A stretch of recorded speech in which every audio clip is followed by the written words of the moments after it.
ओम शांति। 17 अगस्त 2024। बाबा के महावाक्य। मीठे बच्चे, विनाशी शरीरों से प्यार न करके अविनाशी बाप से प्यार करो तो रोने से छूट जाएंगे। प्रश्न। अनराइटियस प्यार क्या है और उसका परिणाम क्या होता है? उत्तर।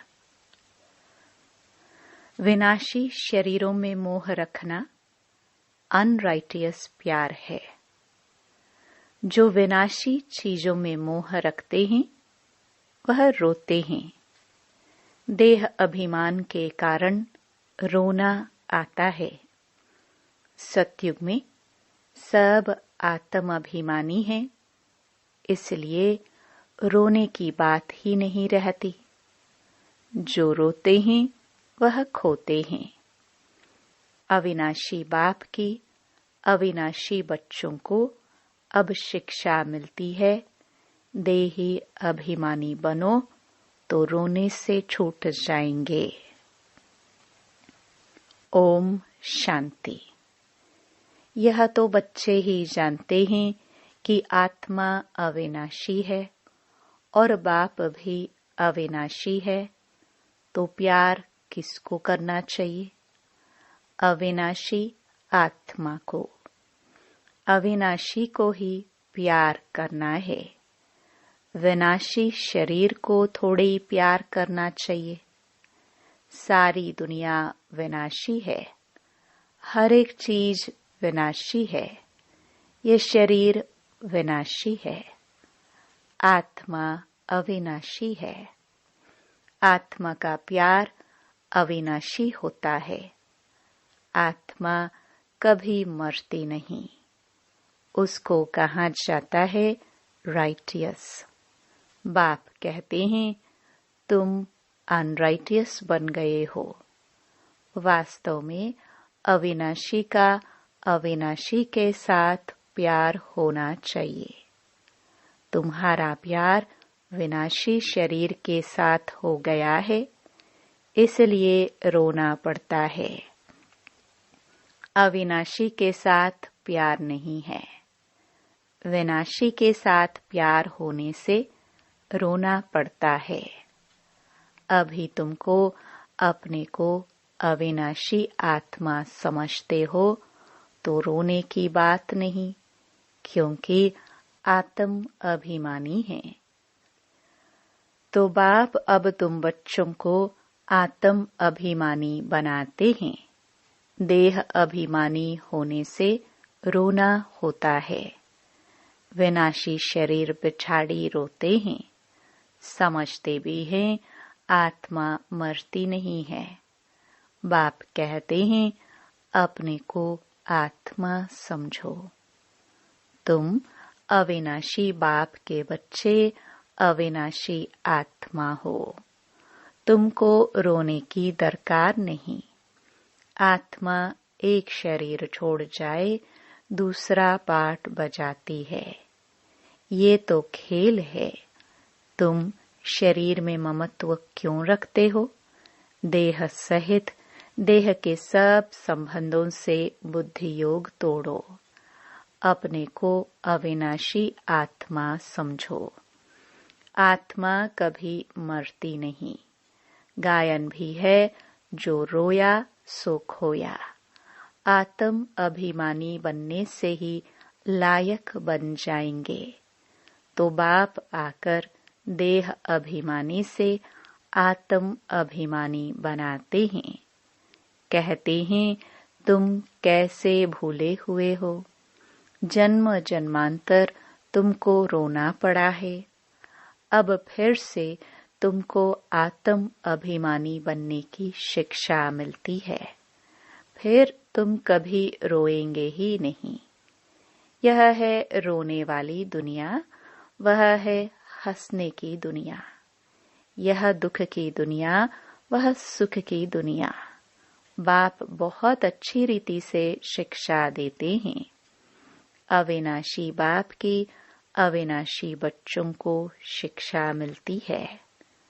वह देह अभिमानी है तो देह को ही देख शिक्षा देते हैं, तो देह की याद आने से रोते हैं। देखते भी है शरीर खत्म हो गया, फिर उनको याद करने से क्या फायदा। मिट्टी को याद किया जाता है क्या? अविनाशी चीज ने जाकर दूसरा शरीर लिया। यह तो बच्चे जानते हैं। जो अच्छा कर्म करते हैं उनको फिर शरीर भी अच्छा मिलता है। कोई को खराब रोगी शरीर मिलता है, वह भी कर्मों अनुसार है। ऐसा नहीं कि अच्छा कर्म किया है तो ऊपर चले जाएंगे। नहीं, ऊपर तो कोई जा नहीं सकते। अच्छे कर्म किए हैं तो अच्छा कहलाएंगे, जन्म अच्छा मिलेगा, फिर भी नीचे तो उतरना ही है। तुम जानते हो कि हम चढ़ते कैसे हैं।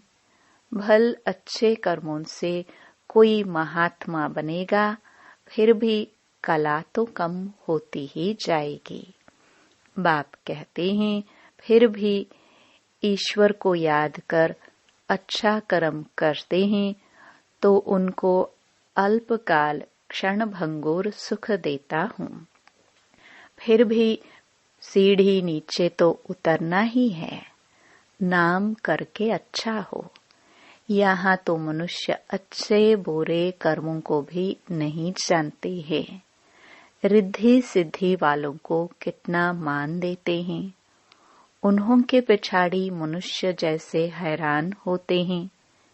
है तो सारा अज्ञान। समझो कोई इनडायरेक्ट दान पुण्य करते हैं, धर्मशाला हॉस्पिटल बनाते हैं, तो दूसरे जन्म में उसका एवजा जरूर मिलता है।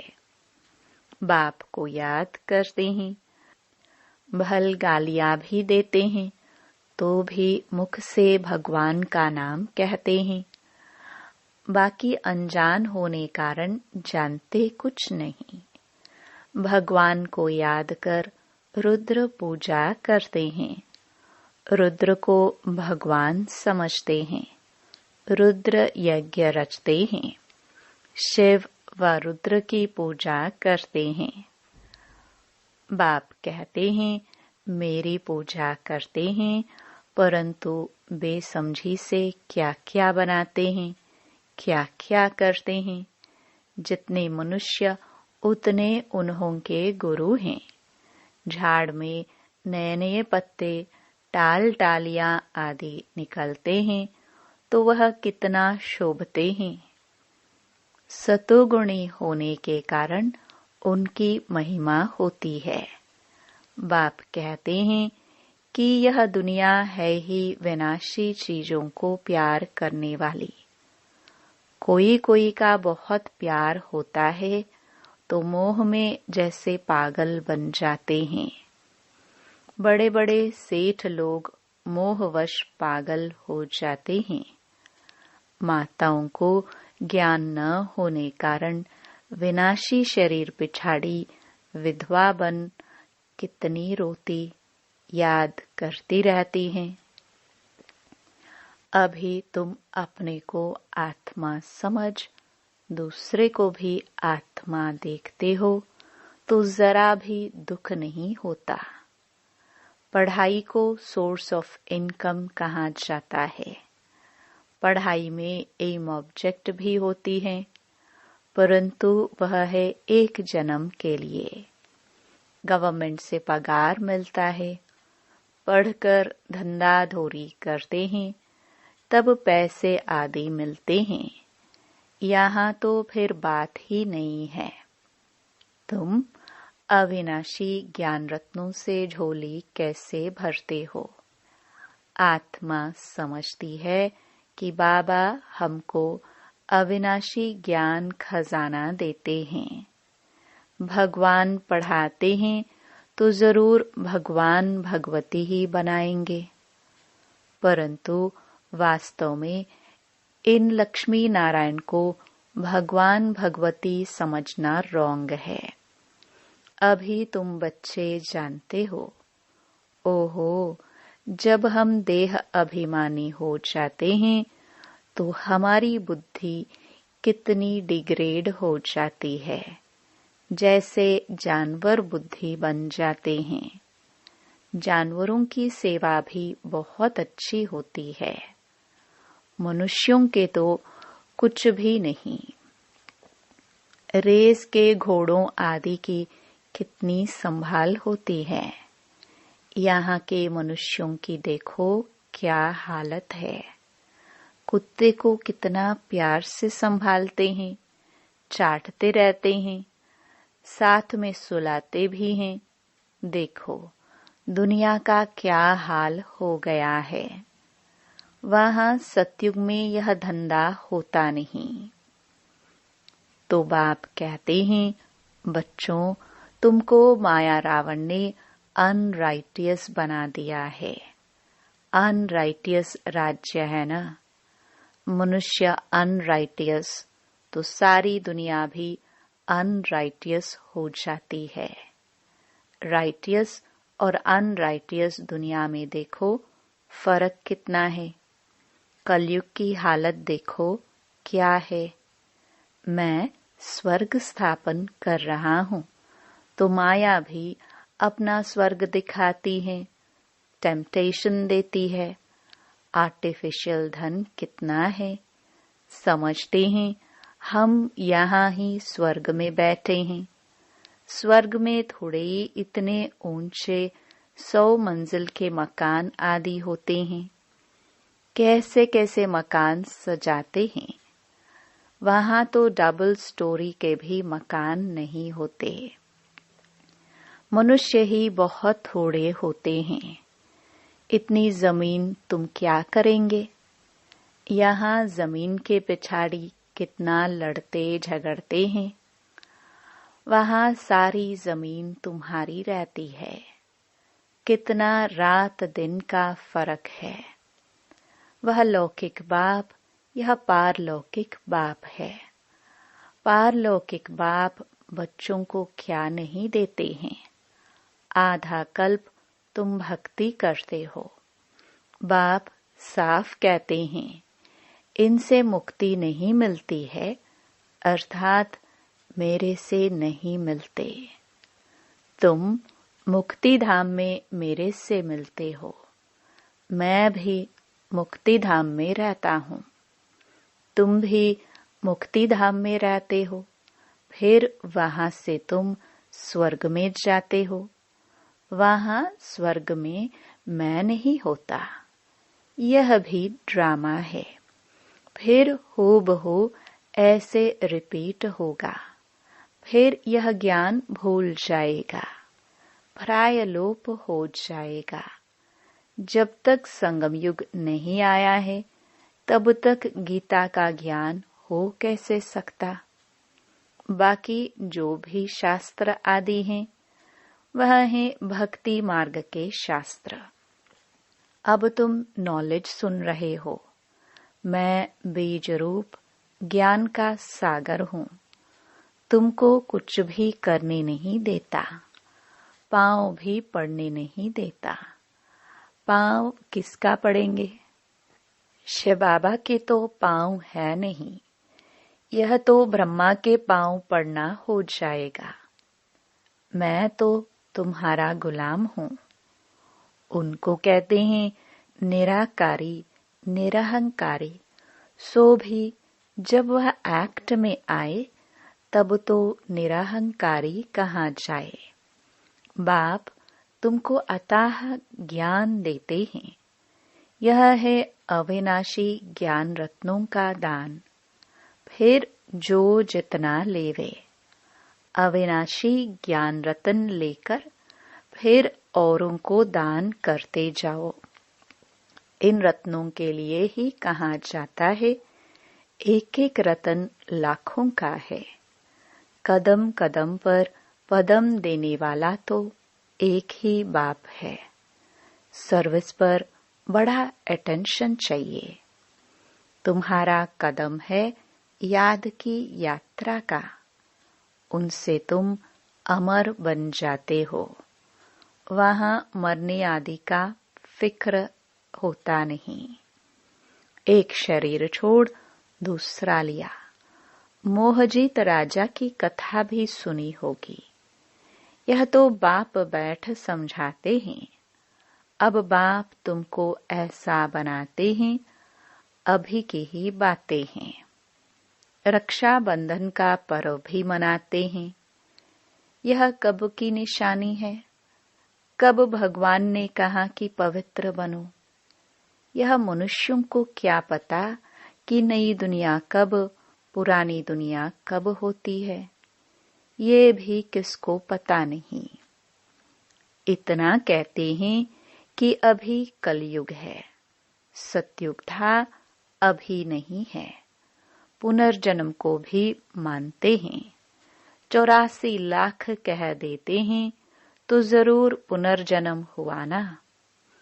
निराकार बाप को सब याद करते हैं।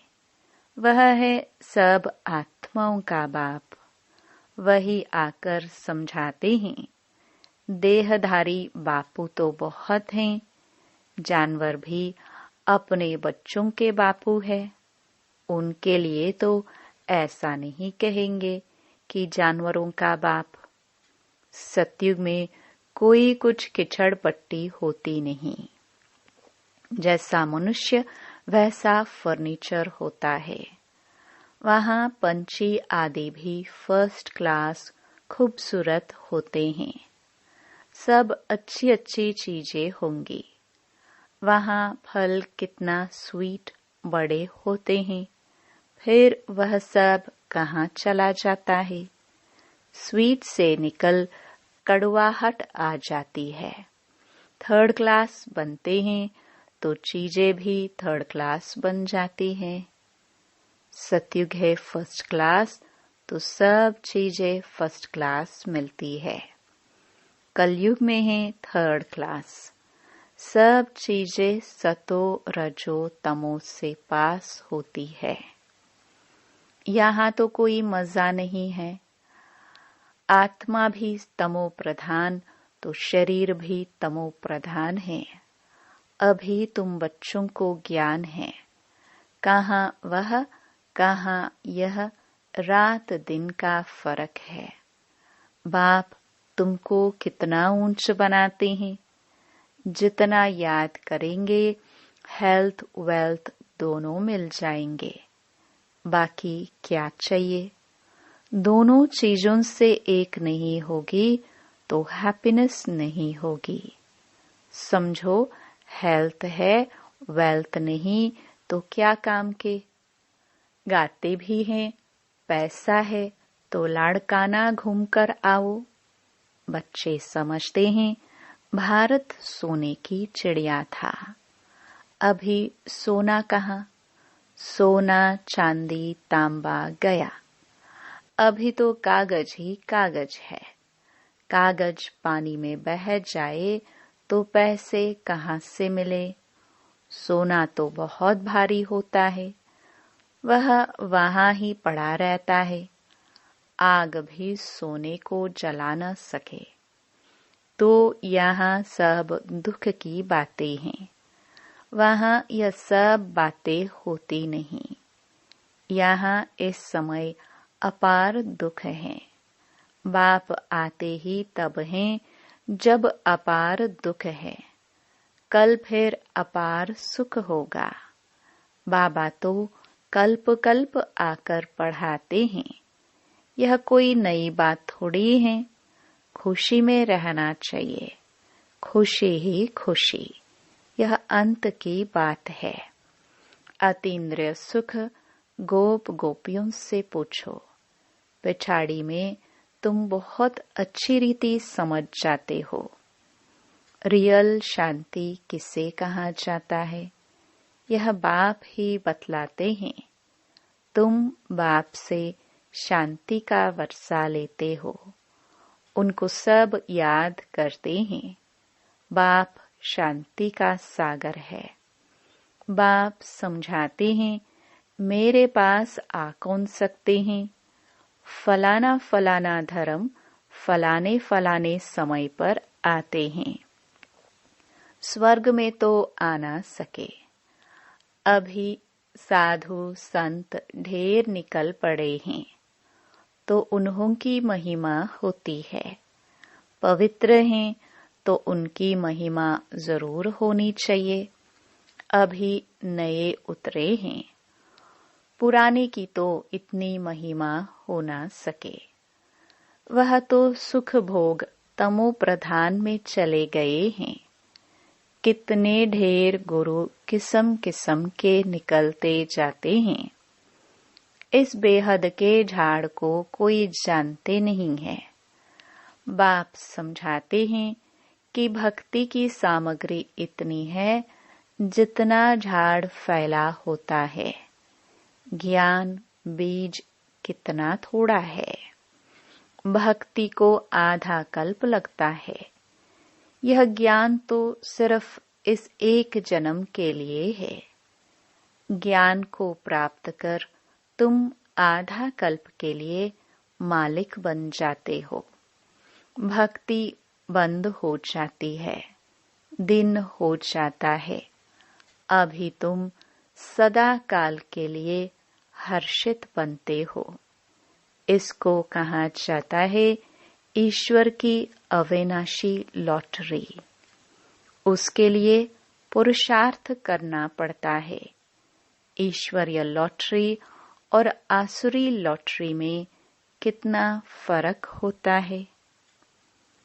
अच्छा, मीठे मीठे सिखिलदे बच्चों प्रति मात पिता बाप दादा का याद प्यार और गुड मॉर्निंग। रूहानी बाप की रूहानी बच्चों को नमस्ते। धारणा के लिए मुख्य सार। पहला, तुम्हारे याद के हर कदमों में पदम है। इससे ही अमर पद प्राप्त करना है। अविनाशी ज्ञान रत्न जो बाप से मिलते हैं, उनका दान करना है। दूसरा, आत्म अभिमानी बन अपार खुशी का अनुभव करना है। शरीरों से मोह निकाल सदा हर्षित रहना है। मोह जीत बनना है। वरदान, हर घड़ी को अंतिम घड़ी समझ सदा रूहानी मौज में रहने वाली विशेष आत्मा भव। संगम युग रूहानी मौजों में रहने का युग है। इसलिए हर घड़ी रूहानी मौज का अनुभव करते रहो। कभी किसी भी परिस्थिति या परीक्षा में मूंझना नहीं, क्योंकि यह समय अकाले मृत्यु का है। थोड़ा समय भी अगर मौज के बजाय मूंझ गए और उसी समय अंतिम घड़ी आ जाए तो अंतमति सोगति क्या होगी। इसलिए एवर रेडी का पाठ पढ़ाया जाता है। एक सेकंड भी धोखा देने वाला हो सकता है। इसलिए स्वयं को विशेष आत्मा समझकर हर संकल्प, बोल और कर्म करो और सदा रूहानी मौज में रहो। स्लोगन, अचल बनना है तो व्यर्थ और अशुभ को समाप्त करो। ओम शांति।